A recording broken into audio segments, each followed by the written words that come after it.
Okay. So it's this is a new module, module 4, and it's on wave propagation. So finally, we are at the position to discuss wave propagation. You've seen this slide before. Here, we are looking at a very simple experiment where we have an emitter. So E is for emitter, and here is a receiver. So typically what we do, it's different from resonance measurement that you see.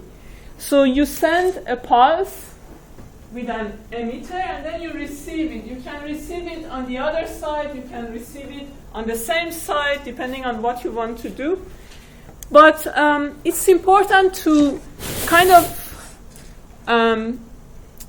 distinguish resonance and wave propagation. These are related to each other, but they are two different things. So I have mentioned it last time. Does anyone want to discuss it by any chance? If you want to compare wave propagation and resonance that you learned.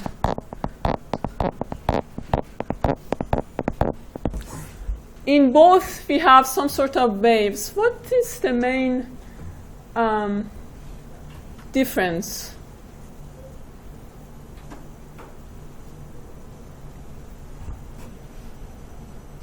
Resonance needs boundaries close to each other, and wave propagation is like.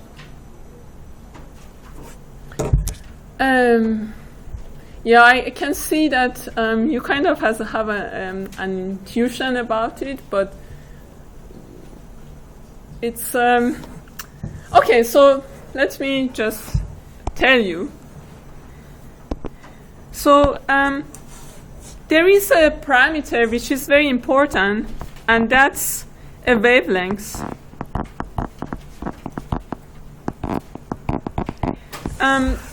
That is the parameter which is related to how wide a wave that propagates in a medium is. So with wide, I mean that if it's spanning over a large distance when it is traveling, one pulse in the medium. If this is in the same order as the size of a medium, then we have resonance. Wave propagation happens when we have lambda, which is typically much smaller than the size of the medium.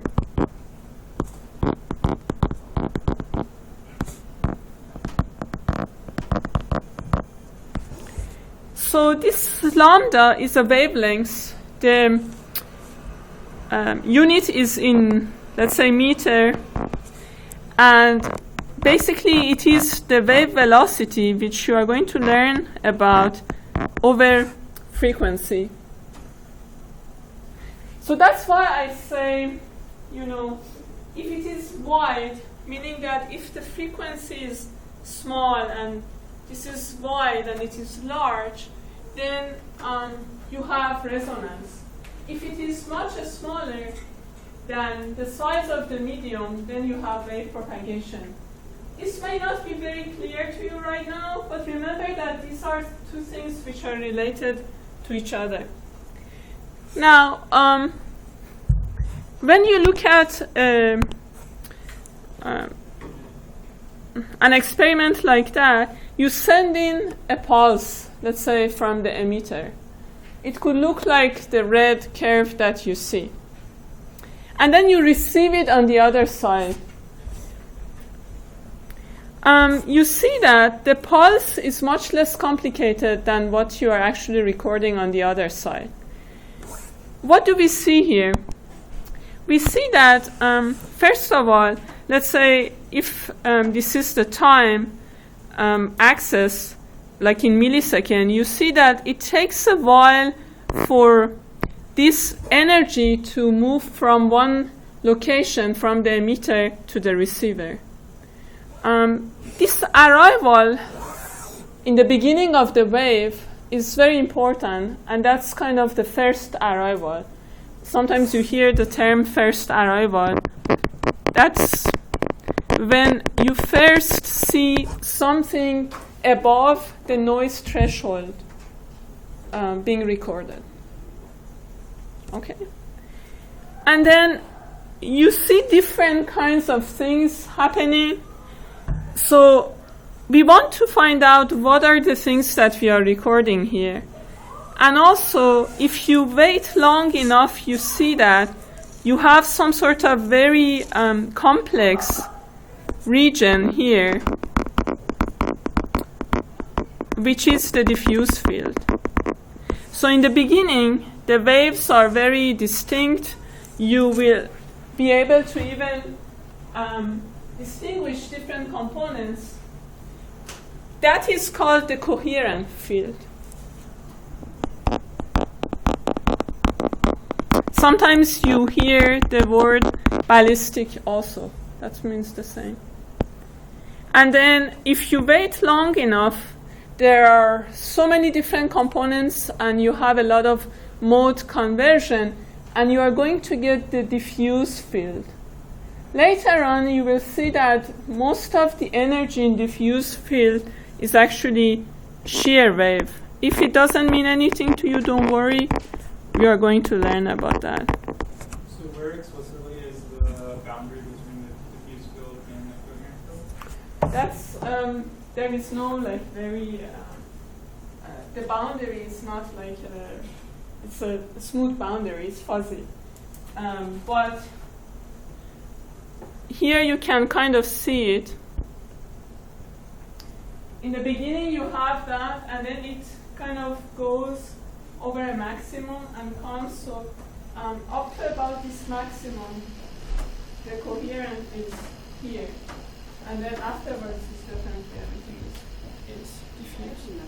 Sure. I also use the term mode conversion and never have a good grasp on it. What exactly does mode conversion? We talk about this in detail, but that means that when P wave at an interface, right, if it comes, the waves which are reflected and refracted, you can have P and you can have S wave. So that means mode conversion when you go from P wave to S wave, because it converts from one mode to the other. It's when it reflects or refracts off of something. Exactly. It always happens if. So now interface is something very clear, but also if you have heterogeneities inside your medium, at every heterogeneity you are going to have some mode conversion. Okay. For those of you who have no experience, don't worry, we are going to talk about that. So just listen to these terms, but don't feel nervous at all, okay? What is very important, and I think it's being overlooked in some of the geoscience papers that I've seen, is that the diffuse field at the end, the coda, is pretty much shear wave. It's like 85%. So that means that if you use this part of the waveform, you are actually looking at the shear wave, even though you are using a P wave transducer. You can prove that. Yeah. So, but we are going to talk about all of that. So what I wanted to show you, like for those of you who have never seen this, how many of you have never done a true transmission measurement? Yeah, so there are plenty of you. I want you to make some observations. What do you see? Let's say when you compare the red and blue. I gave you one answer myself. I said, if you look, let's say the pulse, the time is like 0.006, like 6 microseconds, but then you see that if they have the same clock, you see that this is arriving at 0.01. It takes a while for it to arrive. That's one observation. There is a time delay. So if you send in at T0, it's arriving at T1. There is a time delay.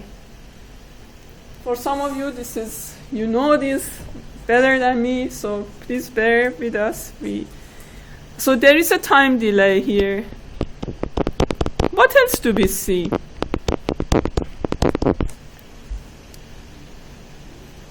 Ryan. The difference on like the axis of space, t. Same for like velocity. Yeah, so the velocity measurement depends on this time delay, right? What else do we see if we compare red and blue? The receipt amplitude is very small. Yeah, so if you look at the amplitude, you see that this is much smaller than that.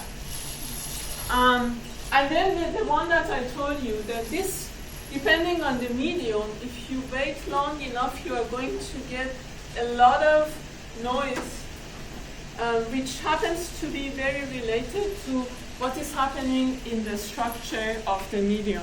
So these are kind of the most important things to recognize. So if the amplitude here was A0,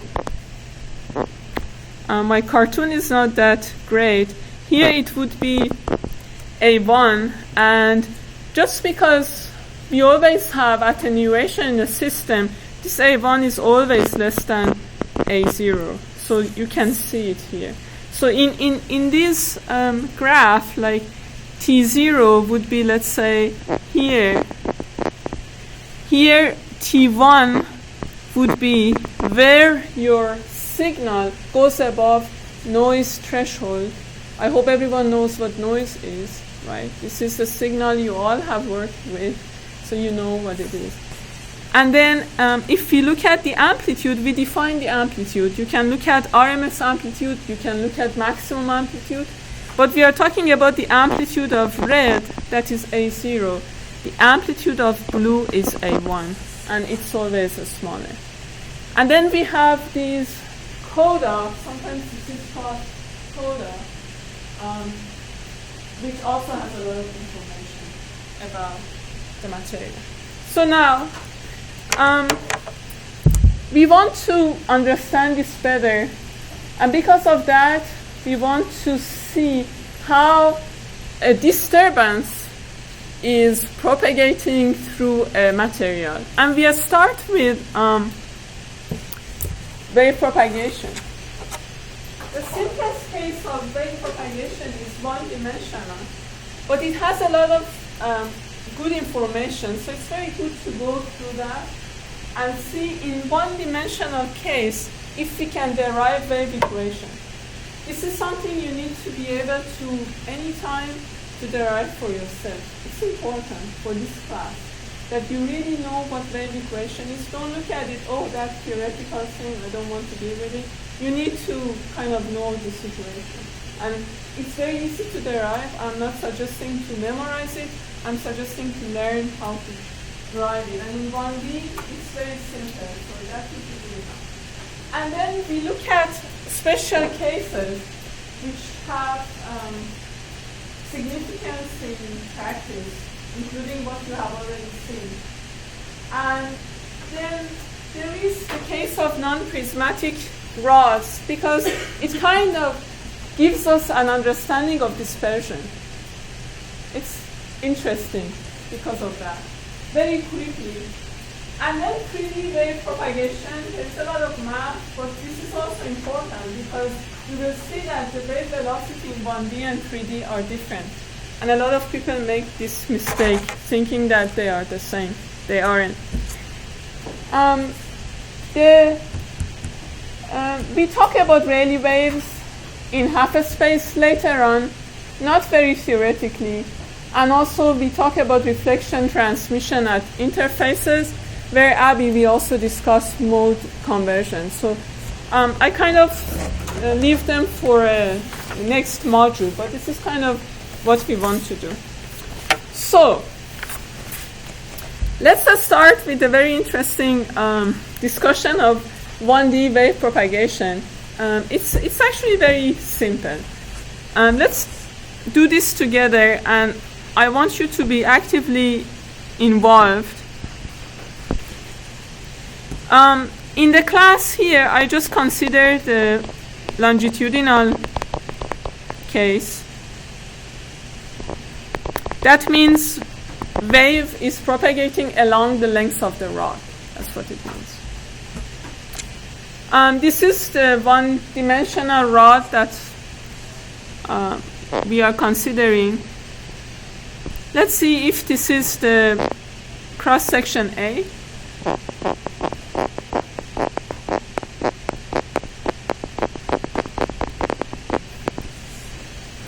And the mass density of this rod is rho.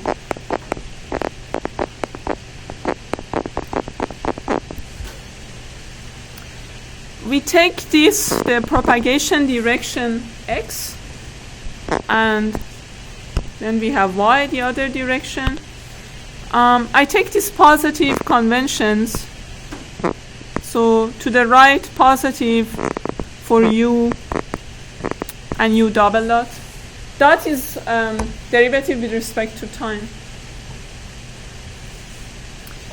And wave is propagating in the positive x direction.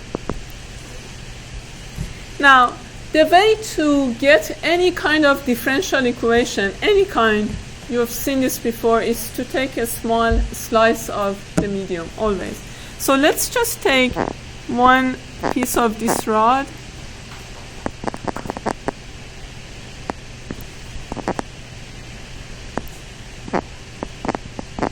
Dx. This is so simple that you always can do it very fast. And then I make this one exaggerated here. Let me use the same red so it becomes clear that it is the same thing.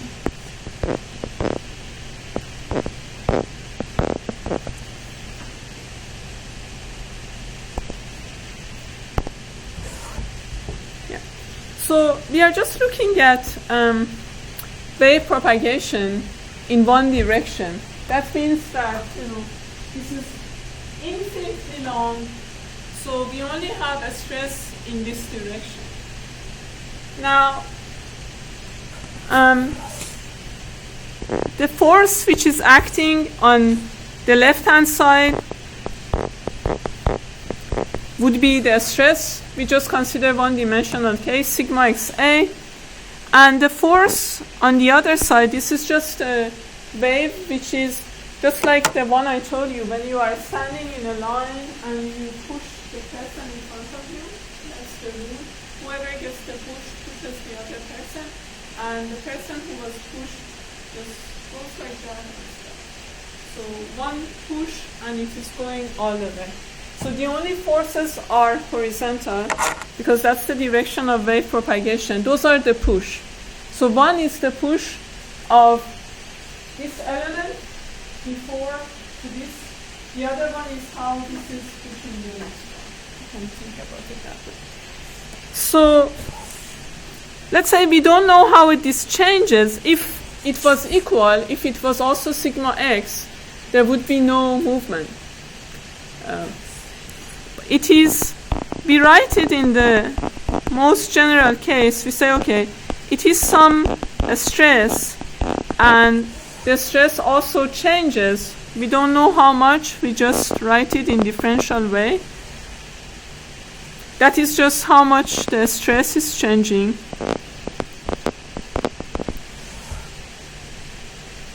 Right? Times A. And then the mass of this element is rho A dx. That's the volume times mass density. It's clear. So the inertial force would be mass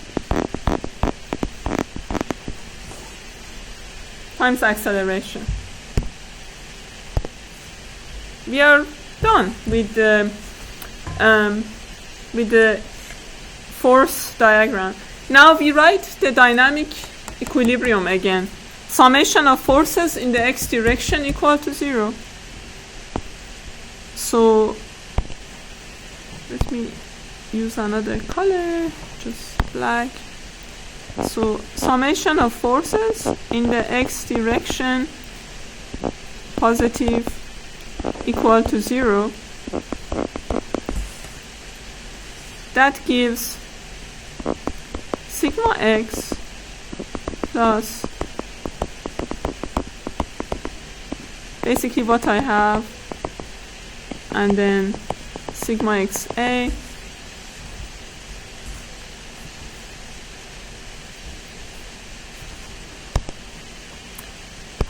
and the inertia.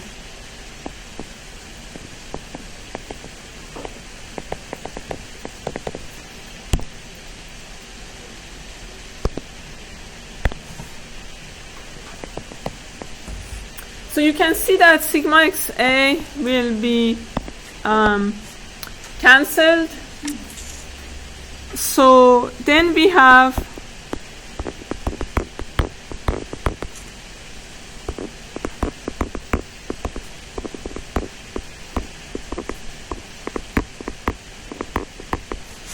these are also cancelled. We are almost there. So then we have the derivative of sigma with respect to x is basically equal to mass density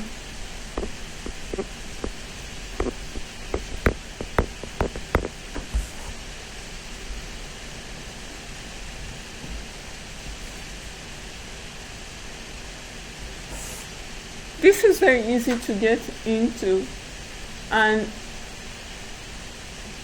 it's very helpful.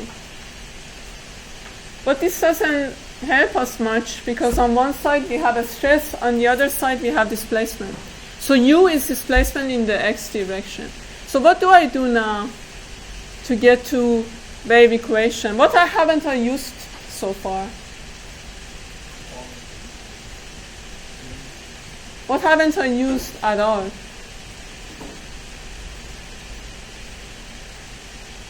Hint, this is wave propagation in a linear elastic medium. I haven't used any materials model yet. So let's just put the material model. So Hooke's law in one-dimensional case, very simple. Sigma x is E epsilon x. It's in one direction. And epsilon is the derivative of u with respect to x.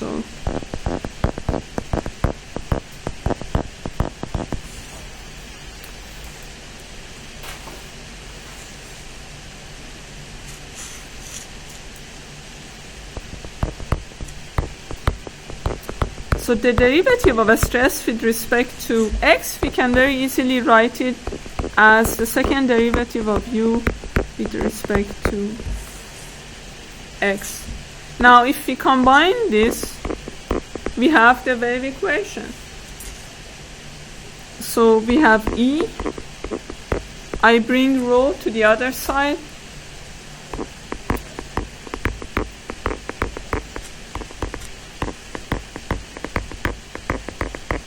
that's it.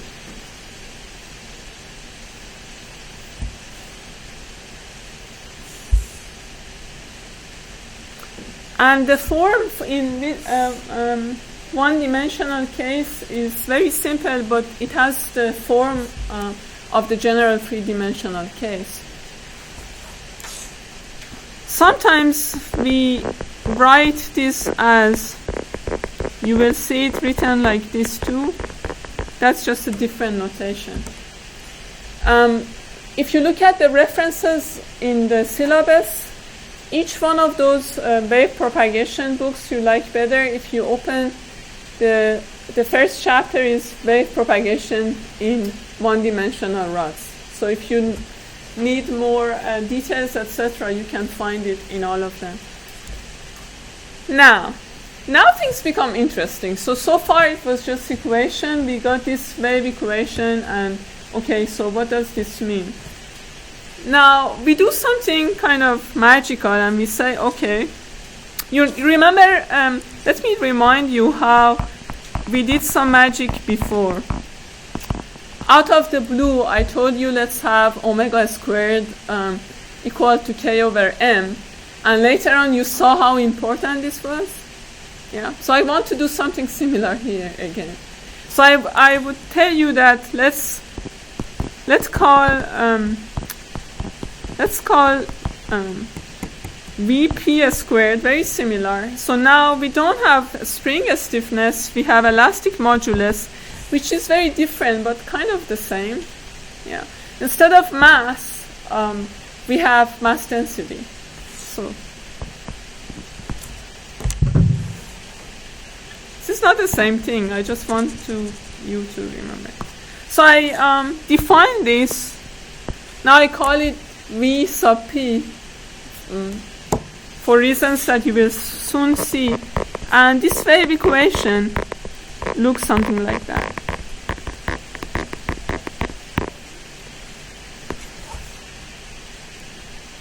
So what is the unit of V sub P? For those of you who know already, please don't say. If you don't know, or if you know, check that what you think makes sense here. We have u on both sides. This is divided 2 times by time. This is divided 2 times by distance, and this is a square. What is the unit of V sub P? Now we want to get some intuition. What is it? Perfect. It's meter per second. What is meter per second? It is kind of velocity. So that's one intuition, but we need to be more careful than that. So if you just check, the unit is meter per second. Okay. But what is this V sub P?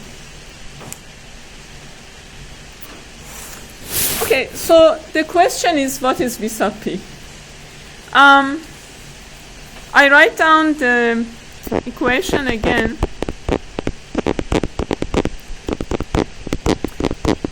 It's also a good way for you if you also don't forget. It's very easy to, if you remember just the form, you can kind of see where it should go, I think. If you just know what the elements are, and then you know where to put them. Now, to understand exactly what's going on, we need to look at the solution. What's the solution of that? It becomes very interesting because there is a solution which is known as D'Alembert solution. And this is interesting from the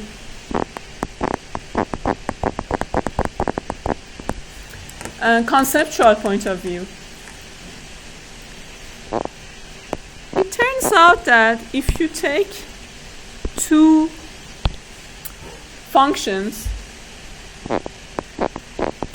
which are written like this, which are a function of an argument which is written as fvpt plus x. It doesn't even have to be plus, it can be minus x. It turns out that this, no matter what f and g are, for arbitrary f and g, this satisfies this equation. That's kind of strange. Do you want to check, let's say, that g satisfies this equation, so you get engaged? When I write too many equations, I always get afraid that because part of g. Just check that g satisfies the equation. Just be convinced. So you have to take two times derivative of g with respect to x and t and see whether it satisfies. Just to check. And choose f equation. You can call this argument something like, I don't know, a for argument. And then the derivative, we just want to see if g satisfies this equation. So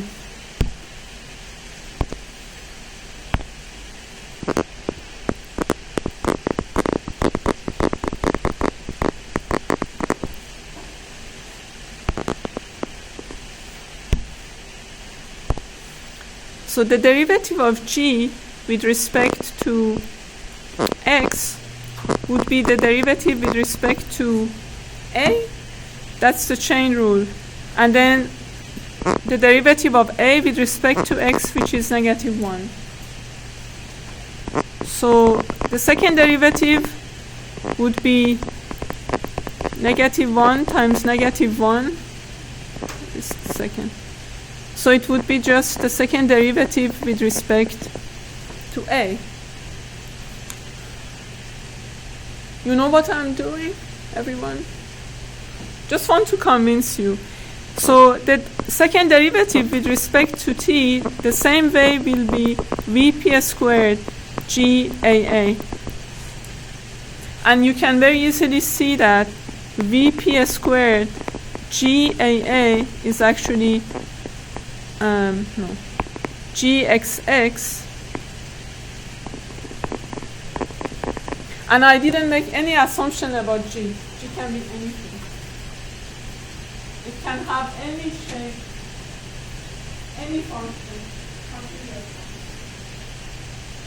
That's very strange. Very interesting, but very strange at the same time. That if a function has this kind of argument, no matter what it is, it satisfies wave equation. What is your intuition?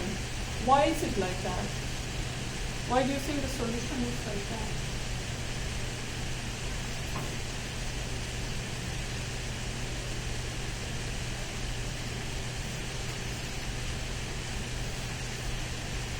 Well, we'll see this in a second. It's kind of, if it's new to you, it's strange. So let's see what this is. Now, if you look at, let's say here, the same x, don't forget that we had a rod which was very long. We started with that. So we take this x and let's just draw G. It can be anything, so draw whatever you want. I just draw this. This is G, arbitrary. And this is time t0 and distance x0. What does that mean? Remember, have this image in your head that you have, at some time, you have a disturbance. You have a function here. The location is, let's say in this case, it's one side of the sample. Time is t0. That's what it means. Now, this is G, how it looks like. What happens at time, the time which is after t0, t0 plus delta t. So we want to see if time becomes t0 plus delta t, possibly at that time, because we have two variables, time and distance. So if we change time, possibly the distance also changes. We don't make any assumptions, just this is delta t, that's delta x. Now see what happens to G. G at time t0 and x0, G is G vp t0 minus x0. You agree with that? At time t and x, it becomes t0 plus delta t minus x0 minus delta x. So I simplify this a little bit.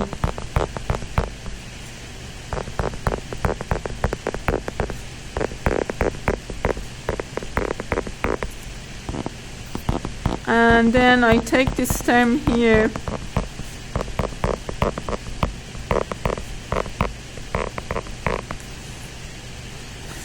So,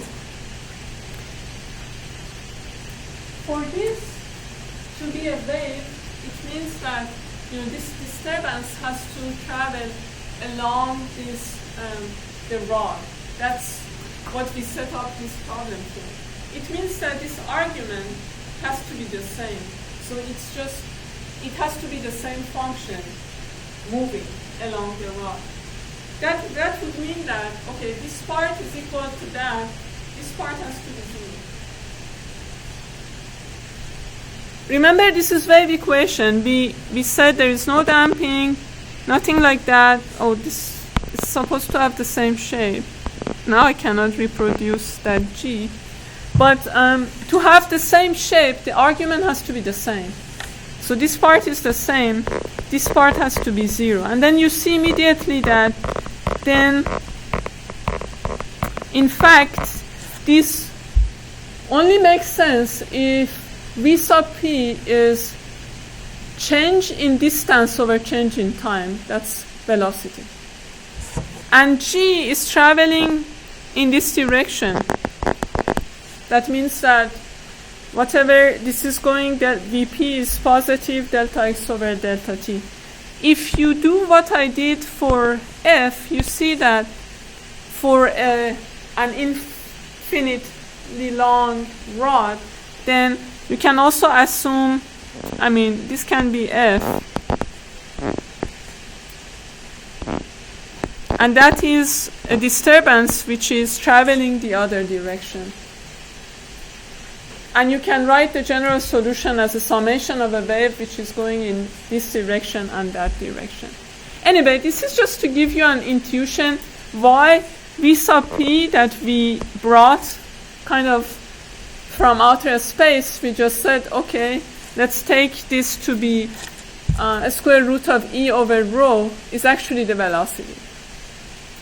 Now, it turns out that there are other types of waves, and this seems to be very simple, but there are some misconceptions. Let's have it this way. It's fine. So very important is that we are talking about one-dimensional case. V sub p here is the velocity of a compression or dilational disturbance, as you saw in the derivations.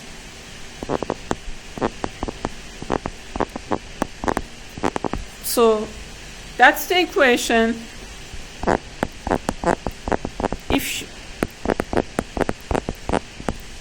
If you didn't know already, this is something that you need to know by heart, I think. You need to know that it is proportional to a stiffness and it has a reciprocal relationship with the density. The units are meter per second. What is very interesting about this, do you think? Why it is helpful for non-destructive evaluation or materials characterization? Why do you use it in your research, let's say? It's a constant. I think, yeah, you have the right idea. What do you mean it's a constant? Keeping a specific material. Exactly, it's only a function of material properties. That's very interesting, and that makes it very attractive. So Vp is just a function of material properties, E and rho. And you will see that in 3 dimension, Poisson's ratio comes also into play. Right now, in 1-dimensional case, it's only elastic modulus and mass density. But in 3 dimensions, you also have Poisson's ratio. So this velocity is not equal in 1 dimension and 3 dimension. This is something I have seen people make mistake about. And that's why we like it. Another point which we have to make here, that this is the wave velocity. This is not the particle velocity. So what does that mean? This is the velocity, you saw what it is. It's the velocity that this strange looking G is traveling. The shape is not changing. It's just showing how it's traveling in your material. A disturbance is traveling in your material. This is, so I write it, this is the velocity of longitudinal or compressional wave.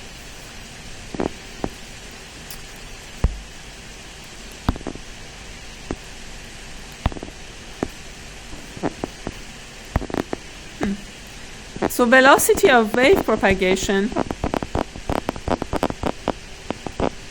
and this is not equal to particle velocity. What does it mean?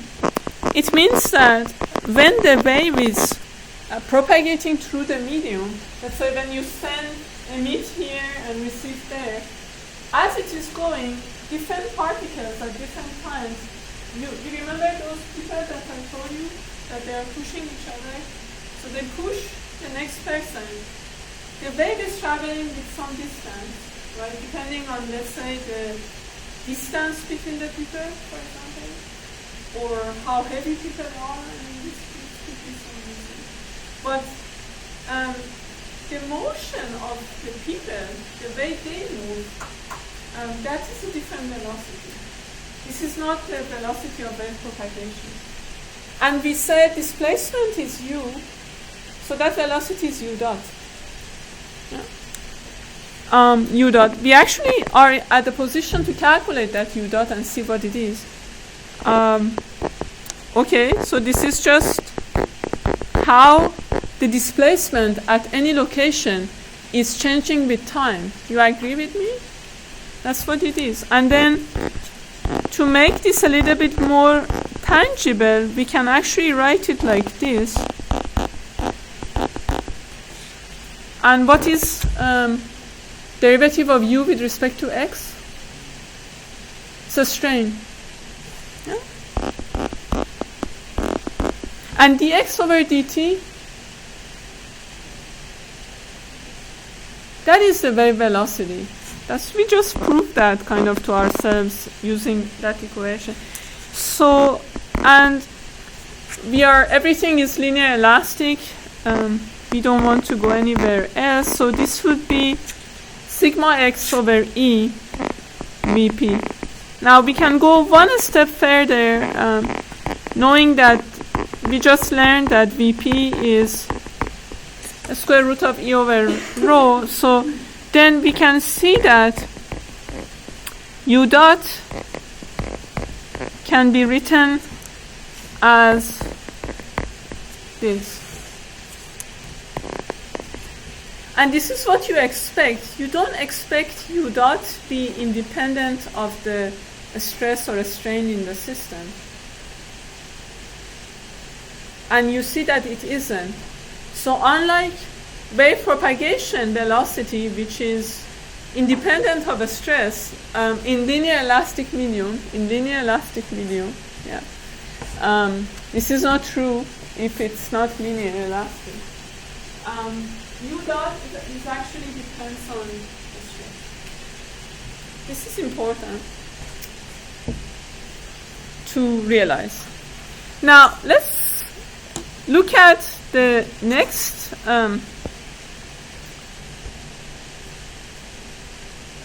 let's just look at the first one on the top. So that is a demonstration of how longitudinal wave travels. What do we see? Now, for example, take one undisturbed element, looks like a square. What happens to it as the wave passes by? What's happening? What do you see? This a square becomes, does the shape change? Yeah, I mean the shape changes, but does it distort?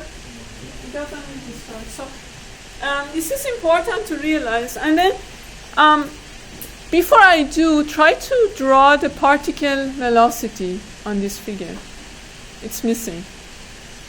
How would you draw particle velocity here? I mean, wave propagation, this is the direction of wave propagation, and it's propagating with the speed Vp.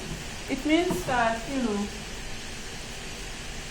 that's the propagation velocity, how this is going to go.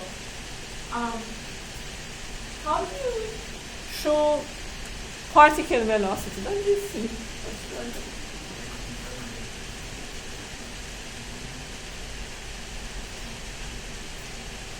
Just at one point.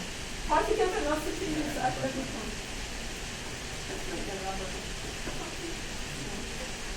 How would it look like?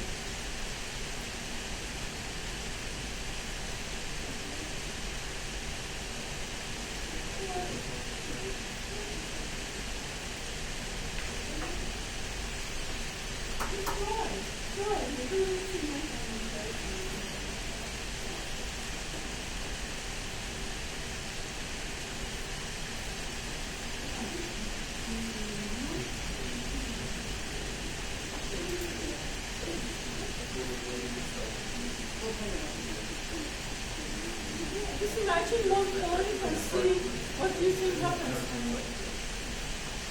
What is happening?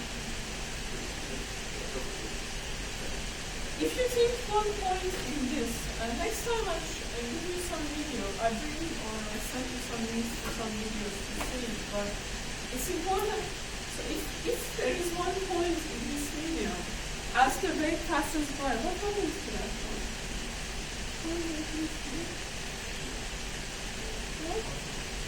Exactly. Please. To draw something like that, typically people draw like a point and then say, okay, it goes to this direction or that direction. That's the particle velocity. Okay.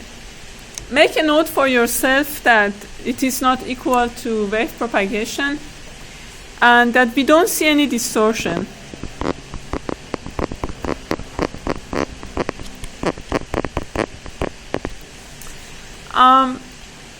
Why do we call this P wave? Pressure wave? Mm-hmm.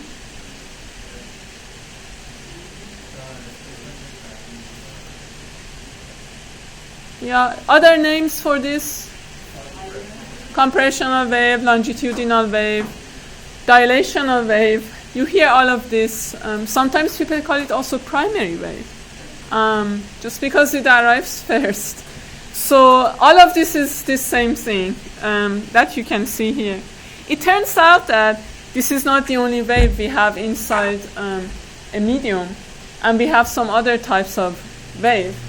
So I don't derive the equation for one-dimensional rod with a torsion applied to it, but in any of the references, if you want to see how it is being derived, you can go and see.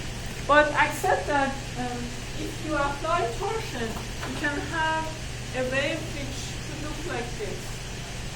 And this is called S wave, shear wave, what else? Secondary wave, what else? Yeah, I guess this has less names, maybe, than that. What do we see here? If you focus, you see that here, the little particle or the element, the size hasn't changed. It's not stretched or contracted. It's distorted. What you see is a change of angle. In mechanics, what do you associate change of angle with? Shear. Shear modulus, shear. Opposite of change of length. So this is shear wave. For the first time I saw here also written latitudinal wave as wave. I haven't heard this very often. Have you? But okay, if you call this longitudinal, we can call that latitudinal. Okay. Anyway, but now it turns out that the velocity of shear wave is the same in 1D and 3D. That's nice. You will see that it is the case. The velocity of P wave in 1D, please put this note because that's something, for whatever reason, people sometimes forget about is very similar looking. Instead of E, you have G. And the nice thing is it is the same in 3D, doesn't matter. And sometimes you see that people, if they use Lamé notation, you use mu. Don't be afraid if you see that. It's the same thing. Now, G, which is the same as mu, is E over 2, 1 plus Poisson's ratio. This you know. And it's not that important to memorize that. What is important to know is to remember which one is larger. E is larger or G? E is larger always, right?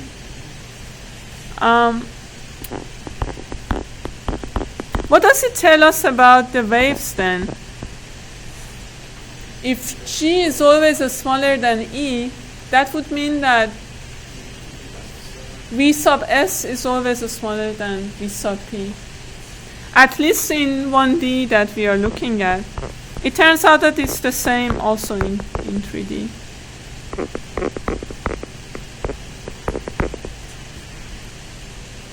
But what does that mean? I mean, that means that the shear waves propagate slower.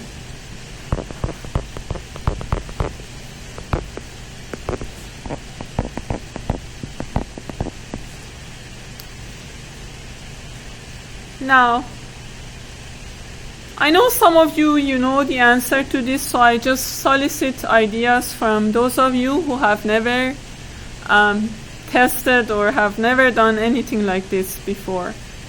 Now, what does it mean when we say something is slower? What does it mean in terms of data collection? Let's say I told you, okay, I sent in a disturbance on one side, and this is what I got here. Which wave arrives first? P wave. Okay? Because it's faster. So the first thing that you see here, if your system is good enough, because P wave, you will see that it also attenuates very fast. So not always you actually get to see it, but P wave arrives first. That's what the faster, that's the implication of being faster. And shear wave comes afterwards. And that makes shear wave hard to pick sometimes. So that's what it means for us. When you get a signal, what you are recording is basically, it is like you are waiting on the other side of the line, and you are waiting to see when these pushes arrive there. So first there comes something, then you wait a little bit longer, then something else comes. And if the medium is complicated, then you are going to get all different components. They get scattered, they get converted, and then you are going to get something very complicated at the end. Okay, that's good. For those of you who have never seen this before, is this clear now, the difference? Now, there is another thing to talk about shear wave. That's why I have these two sets of figures. First of all, draw the particle velocity for shear wave. First, the pink shear wave. I don't know if that's pink, but whatever. For this one, for this shear wave. Draw the particle velocity.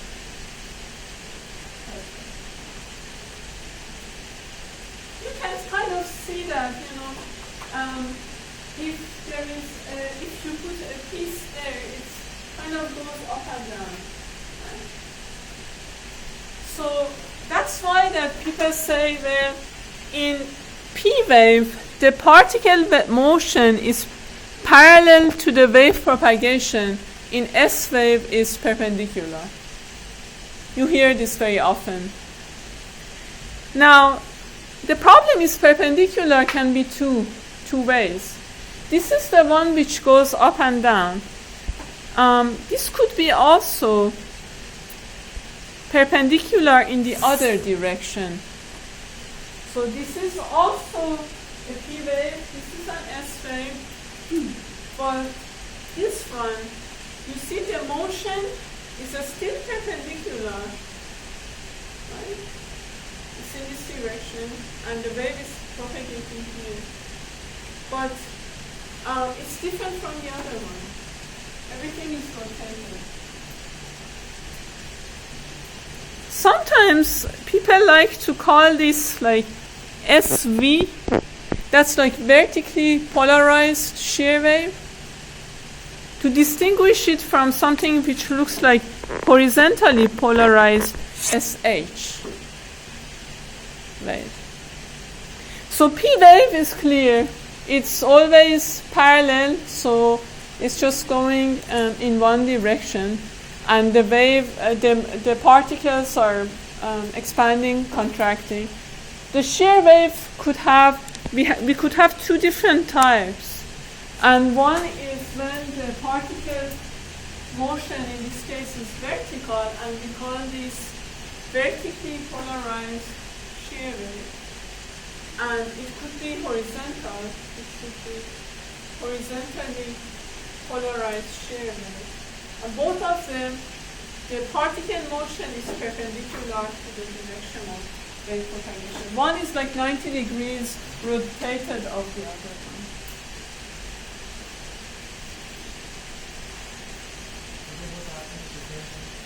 Exactly. So they are the same. They have the same velocity. This is a very good point, and I have forgotten. They have the same velocity. It is g over rho. But the thing is, if you want to measure this one, you have to put your sensor in a different orientation than the other one, so they don't get mixed up that easily. Because particle motion is what you are actually measuring. So if you here you place a transducer which is only sensitive to this direction, you don't see the other one. But the velocity is the same, and I forgot to say that. And the nice thing about shear wave is that the velocity is always like that. That's once you learn about this, that's for all of the shear waves. It's great. Except that they can be dispersed, as you will see later. That's the only problem. But other than that, it's good. Any questions about this so far? Yes. How does the piezoelectric material differentiate between the horizontal and vertical? Is it just the orientation? Yeah, that's the way. Yeah, it is the way the crystals are oriented. If it is this way or that way.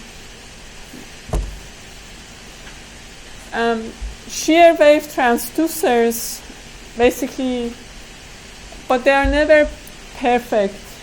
We will do these measurements in the lab. I'll show you. So the commercial equipment is good, I think, most of the time, but you have to orient them nicely. It has to be parallel. You have to take care. With shear wave, it's not as simple. You always get a little bit of P wave. But the velocities are so different. It's much smaller, so that's why you can distinguish what you are getting. Okay. This is about, now if you want more details about shear wave, etc., please look at those references. As I said, both of them, Achenbach and Graf, the first chapter is all of that, and you will see that it becomes mathematical very fast. So I'm trying to show you enough math, but not too much to make things hard to follow. Now, an infinitely long rod is hardly practical for anything. It doesn't exist. We don't care much about it. So that's why we want to consider, now it says semi-infinite rods, but the reality is we want to see what happens at a fixed end and what happens when we have free end.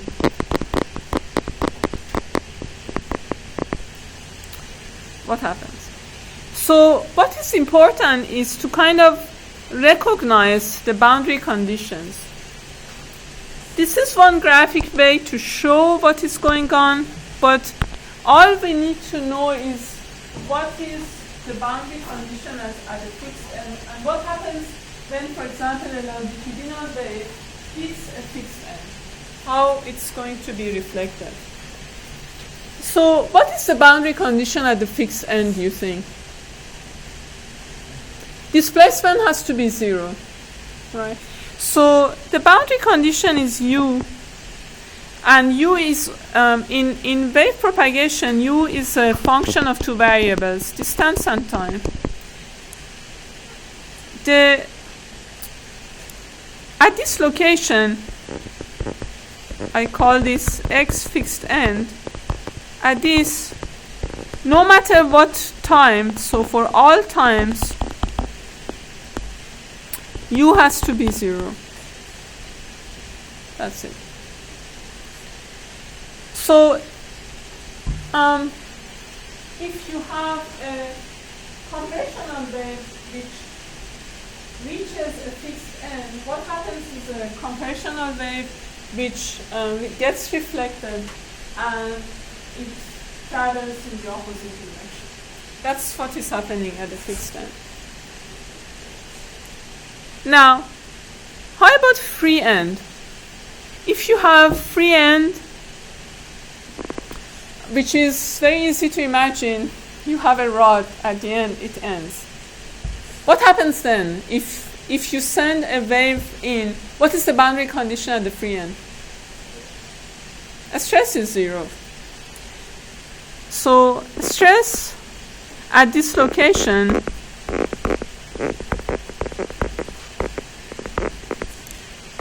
at all times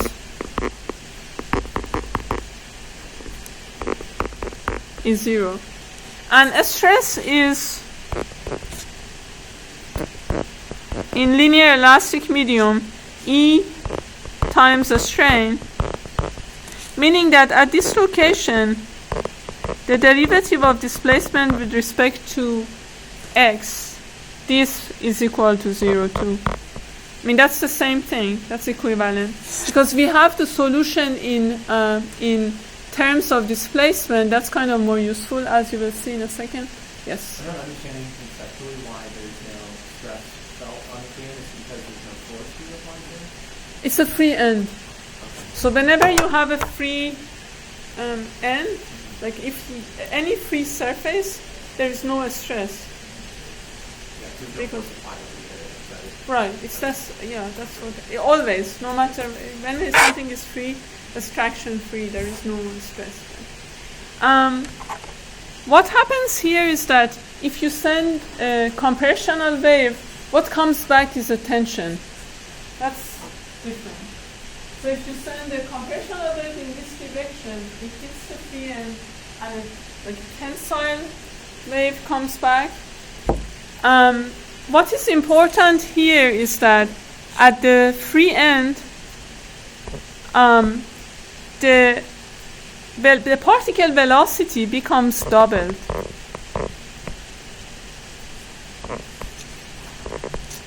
How do I write this? Yeah, I have written it like that. So if you send something with a particle velocity of u0 at the free end,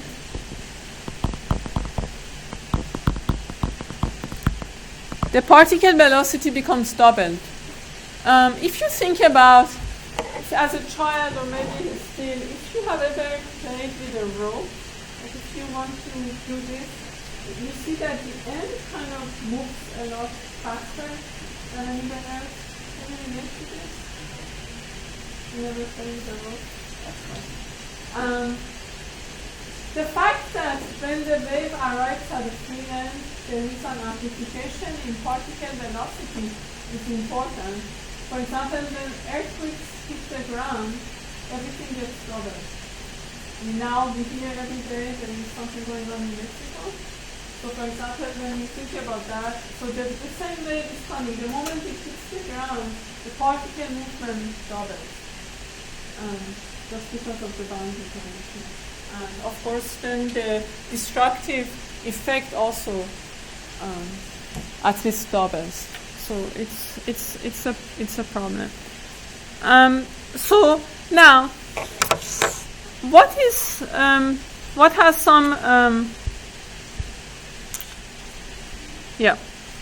has some practical kind of consequence for us is when we have a finite rod.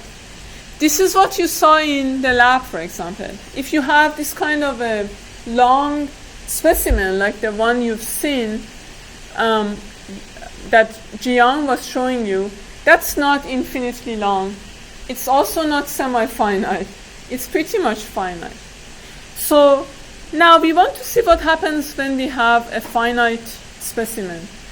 This has practical implications. Now, here we consider fixed free.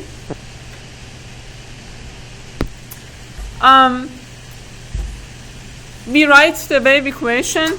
So we want to see what happens if we excite one end of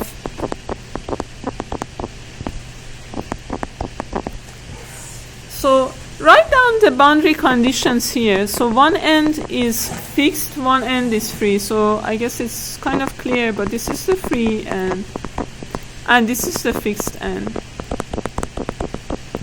Try to see if you can write it. And now x, the length is L. So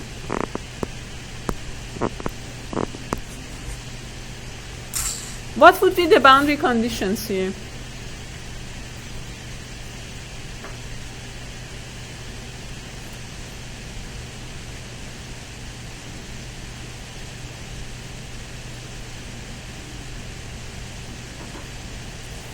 What did we say here? U, 0 and t. This is 0, right? At the free end, a stress is 0, which translates to a strain to be equal to 0. In terms of displacement, which is the variable that we have in the equation, that's why I write it in terms of displacement. That is at L and t equal to 0. Excellent. So now, to solve this equation, like it's always in differential equation, there are some magical solutions. And here it's separation of variables. So it turns out that the best way to solve this, or the solution to this equation, is obtained if we write it as two functions, one just function of x, the other one is just a function of t. Now I use this for derivative with respect to x 2 times, and I use double dot as always for derivative with respect to time, just to make things less. So if I substitute this solution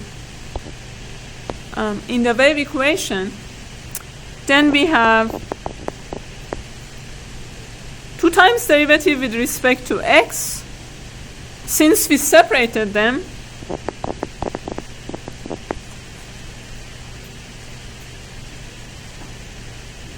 no? And with respect to t, 2 times.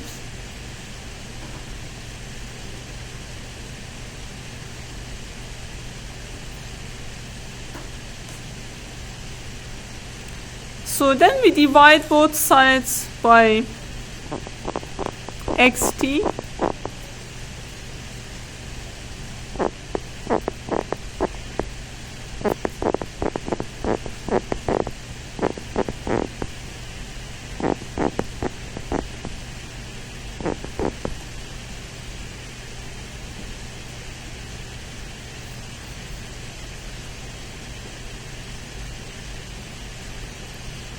So that's the wave equation. Those are the boundary conditions. You can try to solve this. important for us. Now, we just use the separation of variables. We substitute in the equation we get that. Now, what is t double dot over t? If we assume that this is harmonic in time, what is it? You all should know that. That's acceleration over displacement.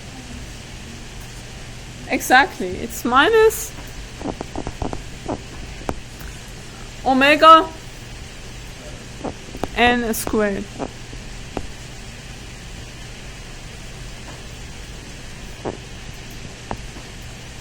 So then we will have two equations. One we write this part together, and the other one we basically write this together.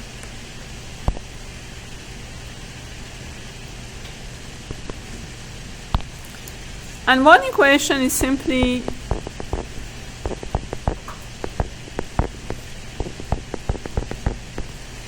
and the other one is just in x.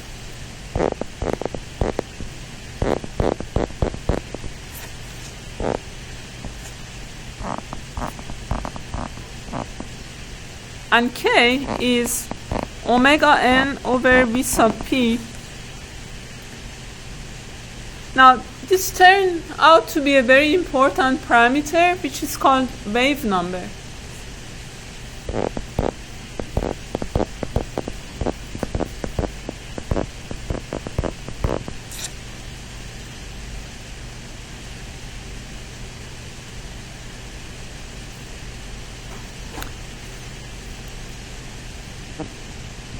The general solution to the first one is, you know already, this is very similar to what you've seen before.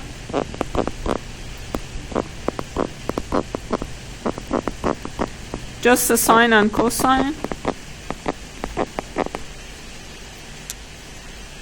I meant to draw this one in green, but I forgot.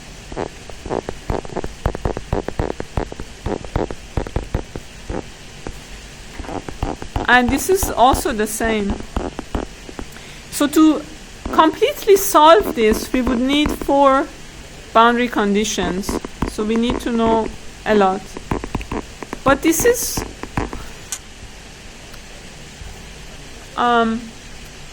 kind of the solution. Now let's apply the boundary conditions. It becomes then very interesting. You say, okay, at x equal to 0 for all times, this is the fixed end.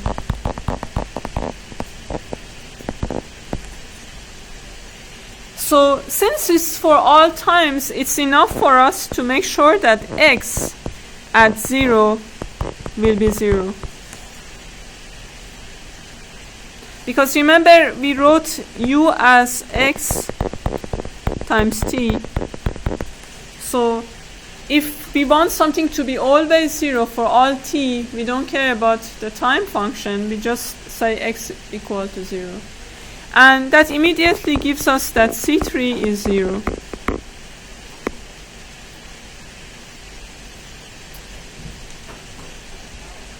We're almost there.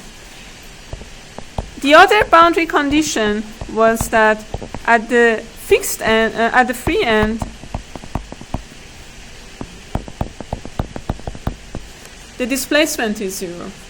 The strain is 0. I'm sorry.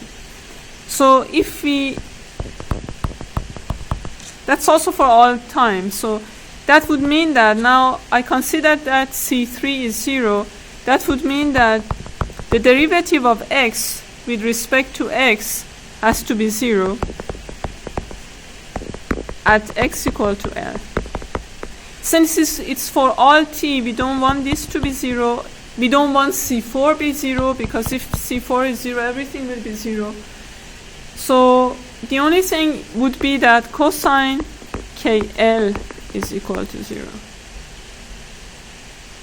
And for cosine KL to be equal to 0, KL has to be an odd multiple of pi over 2. And then something interesting happens now. We obtain K.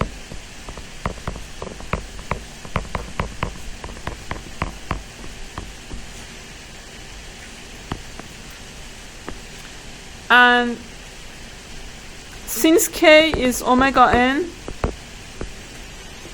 over Vp that we defined this before, we get an expression for omega n. So we are finding an expression for the resonance of a bar, which we know boundary conditions for. Because before, everything you saw about resonance was for a very simple system, for just a single degree of freedom system. It had nothing to do with the samples that you saw in the lab. Also, we didn't really talk about that.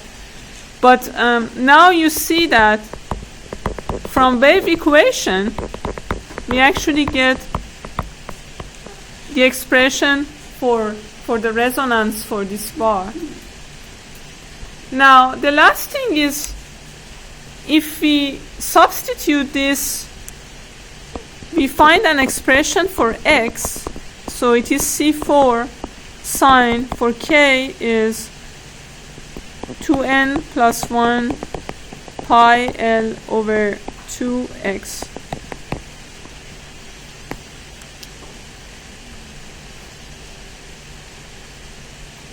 That is nothing else but the mode shape of this bar.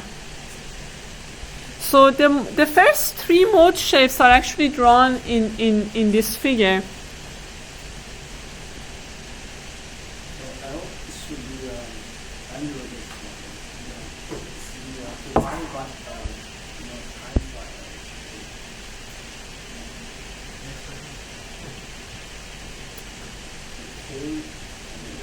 Oh yeah, it is divided. You are right. Thank you.